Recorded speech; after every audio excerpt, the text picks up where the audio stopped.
Bom dia, irmãos.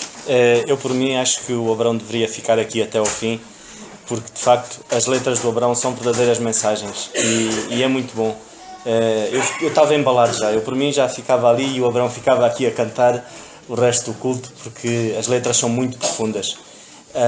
E eu dou graças a Deus pelo Abrão. E pronto, eu já aprendi muita coisa com ele, mas isto não se consegue aprender porque é um dom mesmo que o Abrão tem. Só mesmo no céu, Abrão, é que a gente vou poder estar igual a ti, porque vamos cantar da mesma maneira e louvar da mesma maneira, porque aqui o Abrão é único e eu dou graças a Deus por ele. De facto, é algo muito importante nós pensarmos e imaginarmos a grandeza de Deus. Há coisas que nos transcendem, nós não conseguimos compreender. Mas uma coisa é certa, o Senhor tem tudo planeado no tempo certo e as diretrizes todas estão aqui na Palavra de Deus. Não há nada que não esteja aqui para nos poder direcionar no sítio certo.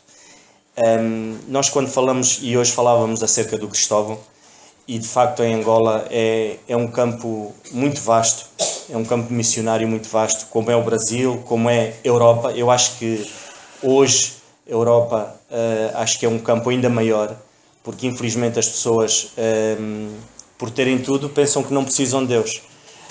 Enquanto que em sítios que o caso em Angola, África, países com muitas dificuldades, ainda existe uma esperança de que Deus pode fazer alguma coisa e o povo às vezes vive com essa esperança.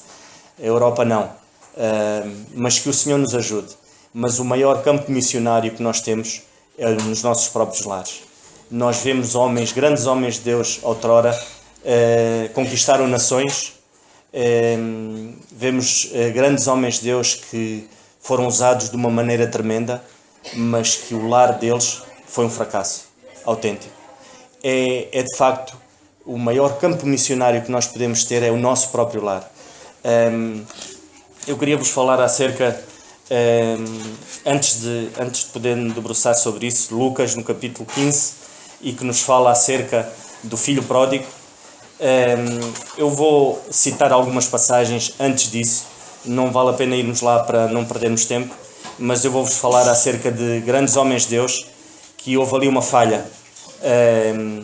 Muitos deles fizeram tudo certo, mas o que é certo é que os próprios filhos não olharam para Deus da mesma maneira como esses grandes homens olhavam, da mesma maneira como esses grandes homens fizeram a obra do Senhor e os seus filhos não a fizeram.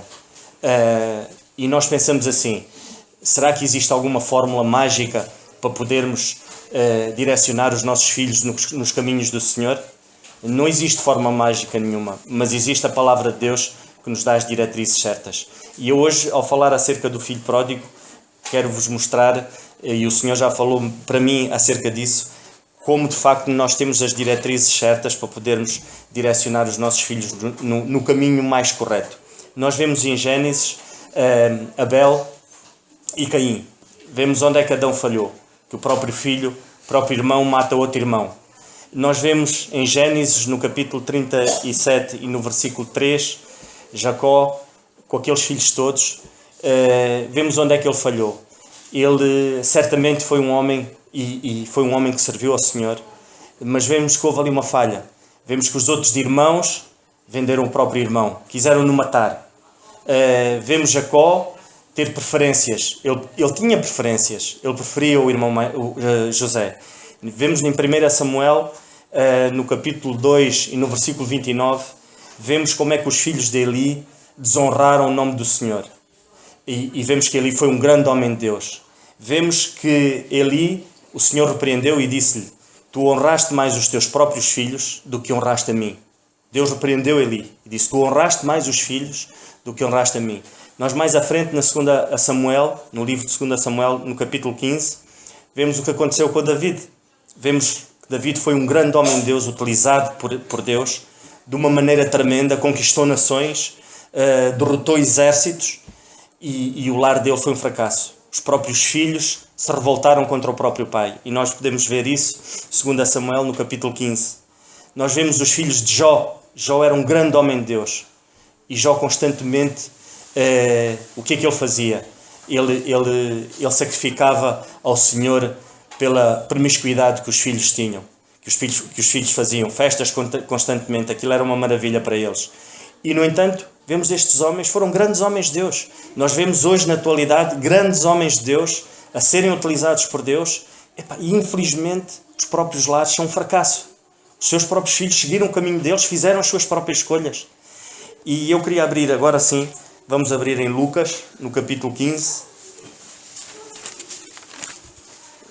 Lucas 15, Evangelho de Lucas, no capítulo 15. E eu vou ler. Mas antes de ler ainda, é curioso. E a vida vai nos ensinando, Deus vai nos mostrando com coisas práticas. Eu acho que uma vez já falei acerca disso aqui, mas para os que não ouviram, lá no Quimbo, onde o Cristóvão costuma ir, às vezes que a gente foi lá, os bois puxam a charrua, né? Não têm tratores, como é óbvio, e os bois é que puxam a charrua. E eu uma vez perguntei lá a um homem mais velho, já experiente na matéria, e eu perguntei-lhe como é que eles ensinavam os bois a puxar a charrua.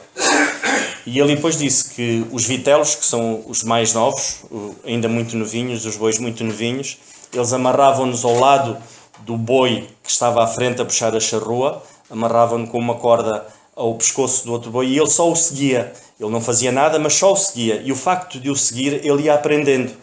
E mais tarde seria muito mais fácil. Ou seja, ele seguia as pisadas do mais velho. E isso a propósito, e faz-me pensar que de facto é assim. Nós temos que ser um exemplo para os mais novos. Para que eles possam aprender, de facto, como agir. E isto é só uma parte. Em Lucas 15, então eu vou ler a partir do versículo 11, e o Senhor diz-nos assim: E disse um certo homem, tinha 2 filhos, e o mais novo deles disse ao pai: Pai, dá-me a parte da fazenda que me pertence. E ele repartiu por eles a fazenda. E poucos dias depois, o filho mais novo, ajuntando tudo, partiu para uma terra longínqua, e ali desperdiçou a sua fazenda, vivendo dissolutamente. E havendo ele gasto tudo, houve naquela terra uma grande fome, e começou a padecer necessidades. E foi, e chegou a um dos cidadãos daquela terra, o qual o mandou para os seus campos apacentar porcos. E desejava encher o seu estômago com as bolotas que os porcos comiam, e ninguém lhe dava nada. E tornando a si disse: Quantos jornaleiros do meu pai têm abundância de pão, e eu aqui pereço de fome? Levantar-me-ei e irei ter com meu pai, e dir-lhe-ei: Pai, pequei contra o céu e perante ti. Já não sou digno de ser chamado teu filho. Faz-me como um dos teus jornaleiros. E levantando-se, foi para seu pai. E quando ainda estava longe, viu o seu pai, e se moveu de íntima compaixão, e correndo, lançou-se-lhe ao pescoço e o beijou. E o filho lhe disse: Pai, pequei contra o céu e perante ti, e já não sou digno de ser chamado teu filho. Mas o pai disse aos seus servos: Trazei depressa o melhor vestido e vestilho, e pondo-lhe um anel na mão e alparcas nos pés. E trazei o bezerro cevado e matai, e comamos e alegremo-nos, porque este meu filho estava morto e reviveu. Tinha-se perdido e foi achado. E começaram a alegrar-se. E o seu filho mais velho estava no campo. E quando veio, chegou perto da casa e ouviu a música e as danças. E chamando um dos servos, perguntou-lhes que era aquilo. E ele disse: Veio teu irmão e teu pai matou o bezerro cevado, porque o recebeu são e salvo. Mas ele se indignou e não queria entrar. E saindo o pai, instava com ele. Não respondendo, ele disse ao pai: Eis que te sirvo há tantos anos, sem nunca transgredir teu mandamento. E nunca me deste um cabrito para alegrar-me com os meus amigos.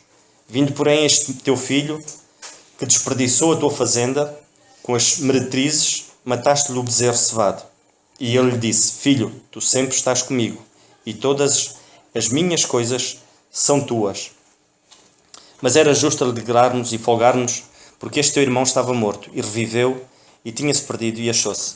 Já muita coisa foi dita acerca desta parábola. De facto, isto é um mundo, e todas as vezes que a gente nos debruçamos sobre esta parábola, podemos encontrar muita coisa. E eu, neste momento, queria partilhar convosco o seguinte. Nós vemos aqui, de facto, neste pai, uma tarefa muito importante. Este pai tinha um campo missionário dentro do seu lar tremendo. E ele fez precisamente aquilo que o Senhor queria que ele fizesse. Ele não falhou rigorosamente em nada.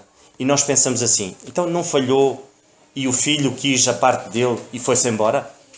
Mas foi o que aconteceu. Mas este pai não falhou. E nós podemos ver um pai... Primeiro ponto. Eu queria falar convosco acerca de 5 pontos. O primeiro ponto. Vemos um pai preocupado, primeiramente, em fazer o quê? Com a parte espiritual dos seus filhos. E nós podemos ver no versículo 18, este filho que foi e levou tudo aquilo, a parte dele, quando ele chegou lá e ele caiu na realidade em que se encontrava e pôde perceber de facto o erro que ele tinha cometido, o que é que ele disse no versículo 18? Ele diz assim: levantar-me-ei e irei ter com o meu pai e dir-lhe-ei: Pai, pequei contra o céu e perante ti. Ele não diz assim: eu errei para com o meu pai.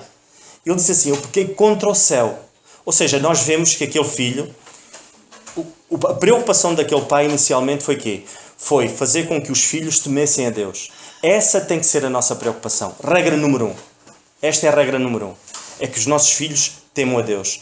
Não nos adianta nós queremos impor uma educação aos nossos filhos por temor a nós próprios.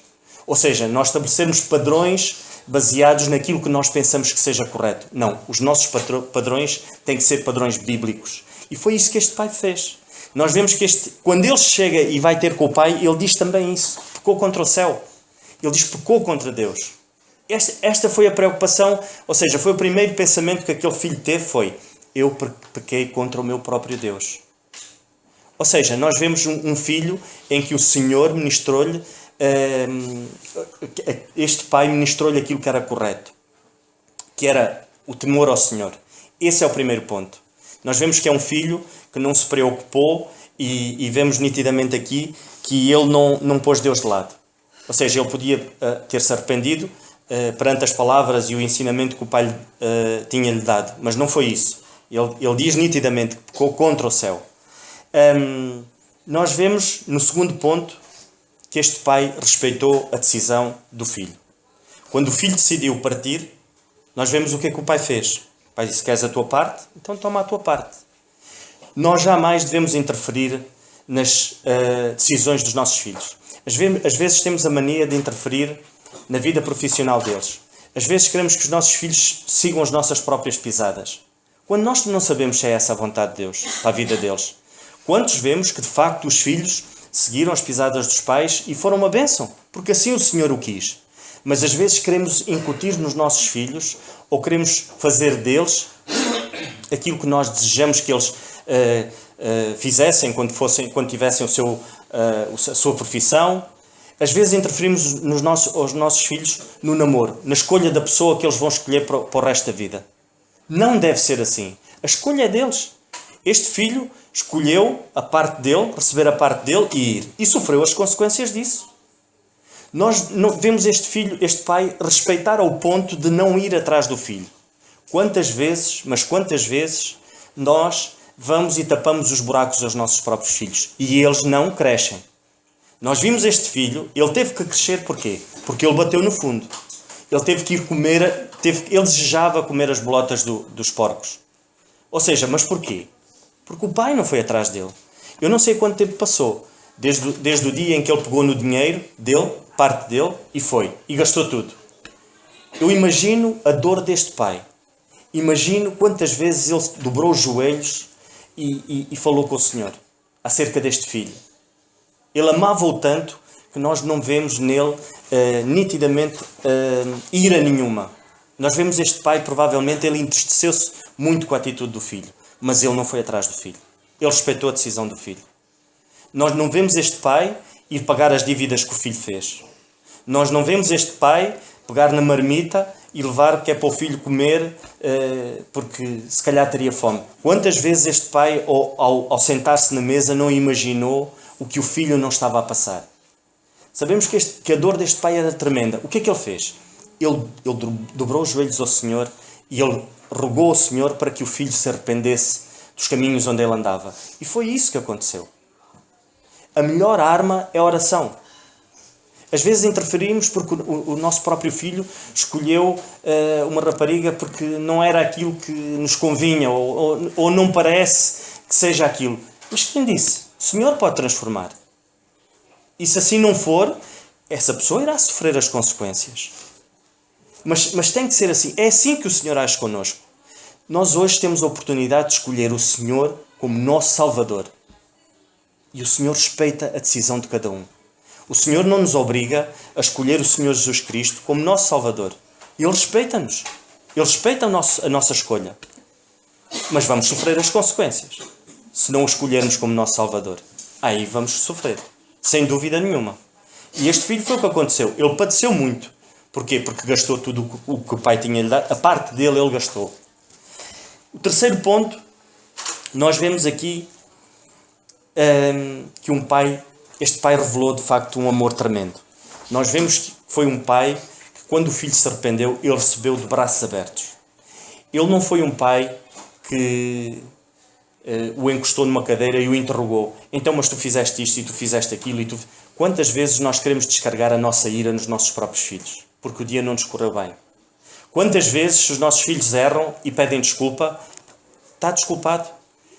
Se ele reconheceu o erro, está desculpado. Não vamos voltar a falar no mesmo assunto. Para quê? Para que ele não caia no mesmo erro outra vez. Quantas vezes nós vemos um pai, quantas vezes vemos os próprios pais agirem da maneira errada, com atitudes menos boas para com os filhos, quando eles próprios, muitas das vezes, nem têm culpa. Quando eles próprios, quando o problema nem está neles. Vemos este pai que é um pai que revelou amor tremendo. Ele, para além de receber o filho, ele celebrou. Quantas vezes nós não temos uma palavra de gratidão para com os nossos filhos? Quando eles fazem algo que é bom. Epá, vamos agradecer aos nossos filhos. Vamos, se calhar, muitas das vezes, até vamos sair com o nosso filho. Olha, vamos jantar fora, se assim pudermos, se o Senhor assim permitir. Vamos jantar fora com os nossos filhos, como reconhecimento daquilo que ele fez de bom. Não que isso seja um prémio, mas isso é revelar amor muitas das vezes. O Senhor nos dê sabedoria para nós sabermos agir em relação a isso. Vemos que este pai, ao receber o filho, vemos que ele, automaticamente, ele foi ter com o outro filho também, para que o outro filho não se sentisse menos que este.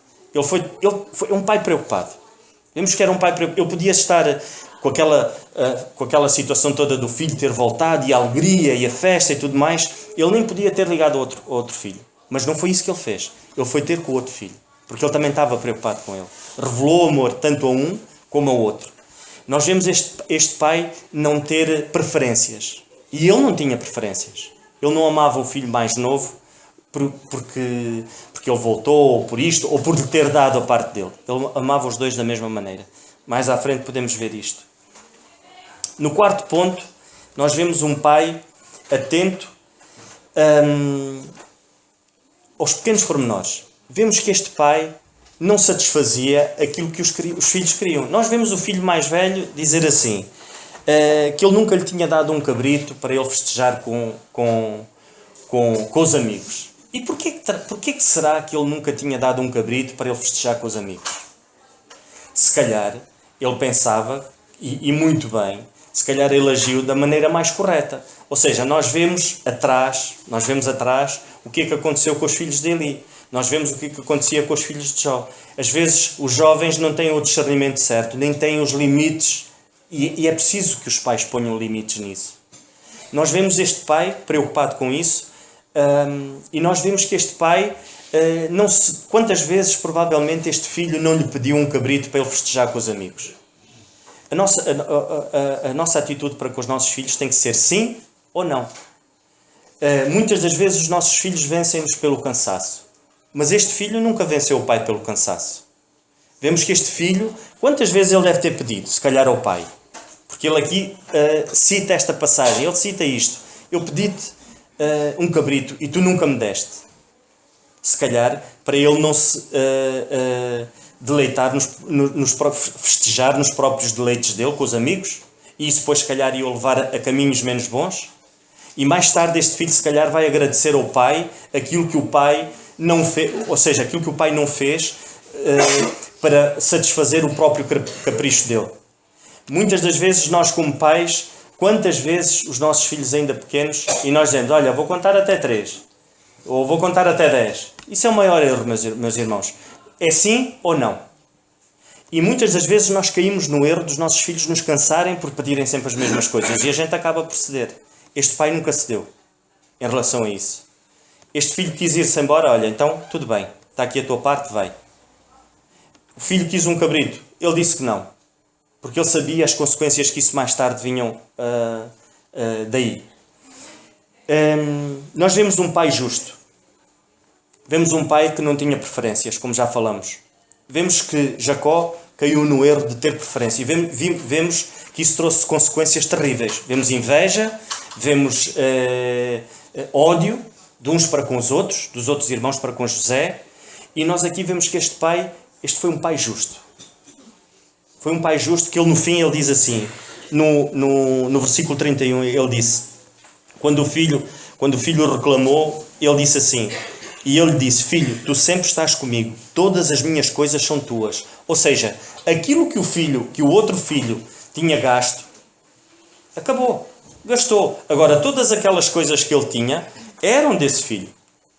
Ele disse, todas as minhas coisas são tuas. Como quem diz, a parte do teu irmão foi à vida, ele já gastou.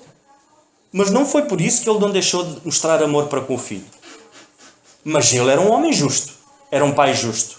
Porquê? Porque as consequências dele ter gasto toda a fazenda nas meretrizes, como nós víamos, nos deleites da vida, ele gastou esse dinheiro. Acabou, está gasto.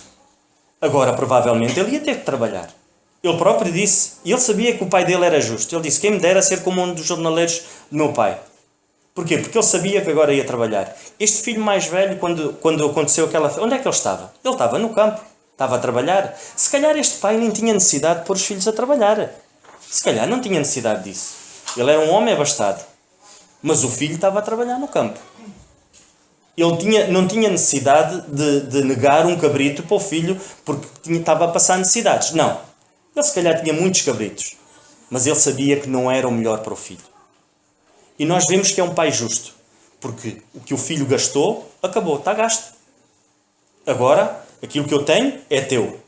Ou seja, o filho sabia perfeitamente que as consequências dele ter pedido a sua fazenda antes e com a cabeça virada para as coisas do mundo, nós vemos hoje os nossos filhos muitas das vezes tomarem atitudes erradas.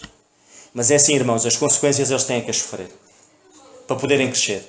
Este filho teve que penar, teve que bater no fundo para poder reconhecer o erro que ele tinha. E estava disposto a sofrer por isso. Ele estava disposto a ser como um dos jornaleiros do seu pai. Quando isso acontece, é muito bom. Quando não acontece, é porquê? Porque nós vamos e aparamos os jogos. Quando nós tapamos os buracos dos nossos próprios filhos.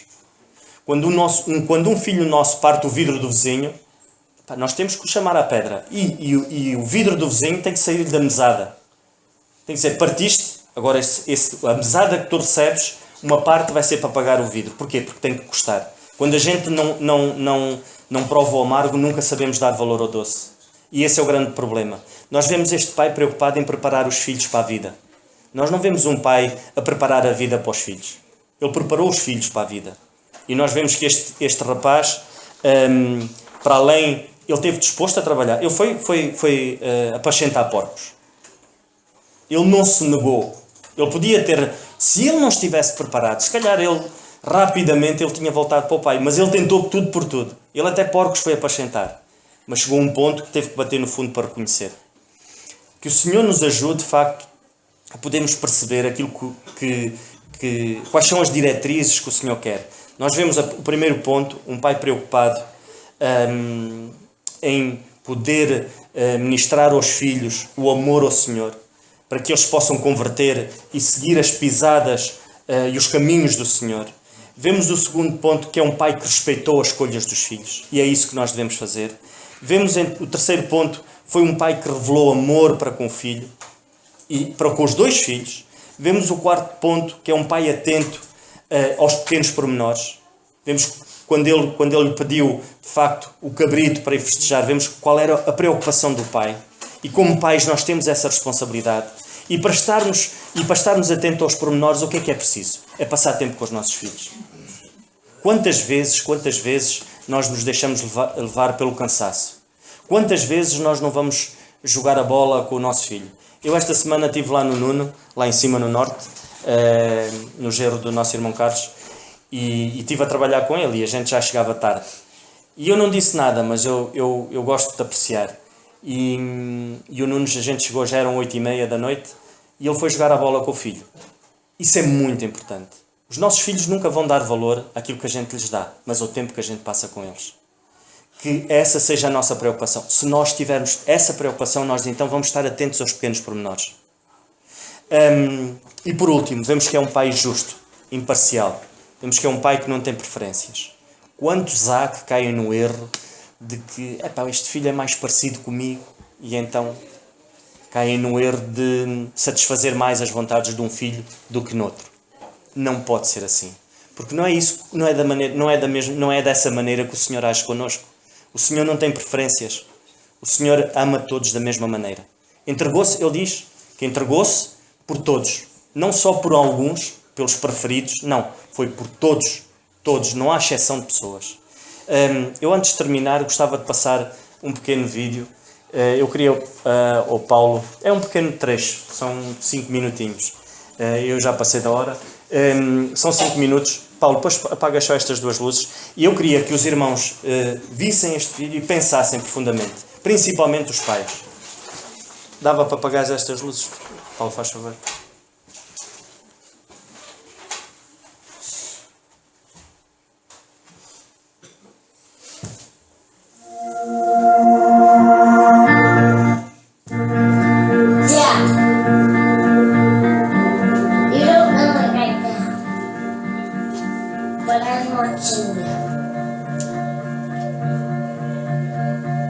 Watching the things you do.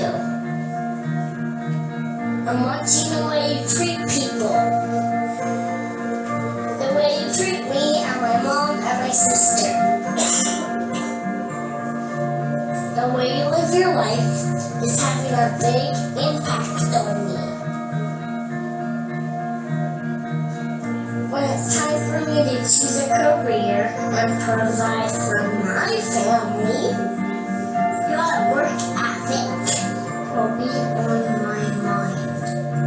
The time you spend with me, even doing simple things, will give me a sense of security.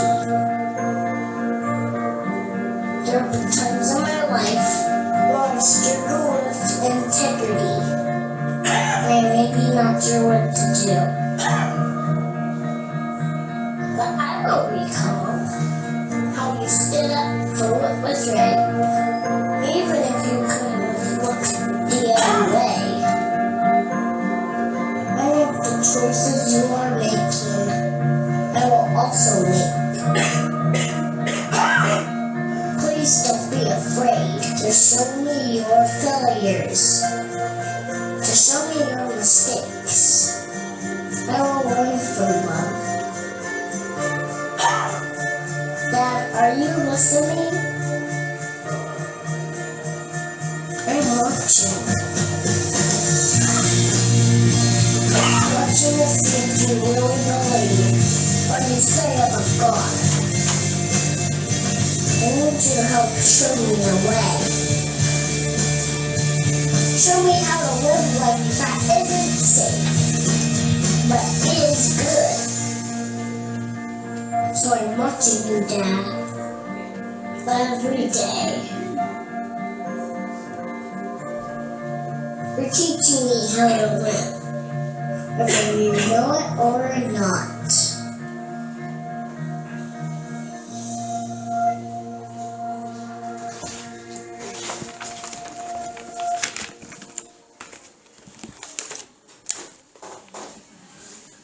O Senhor nos ajude.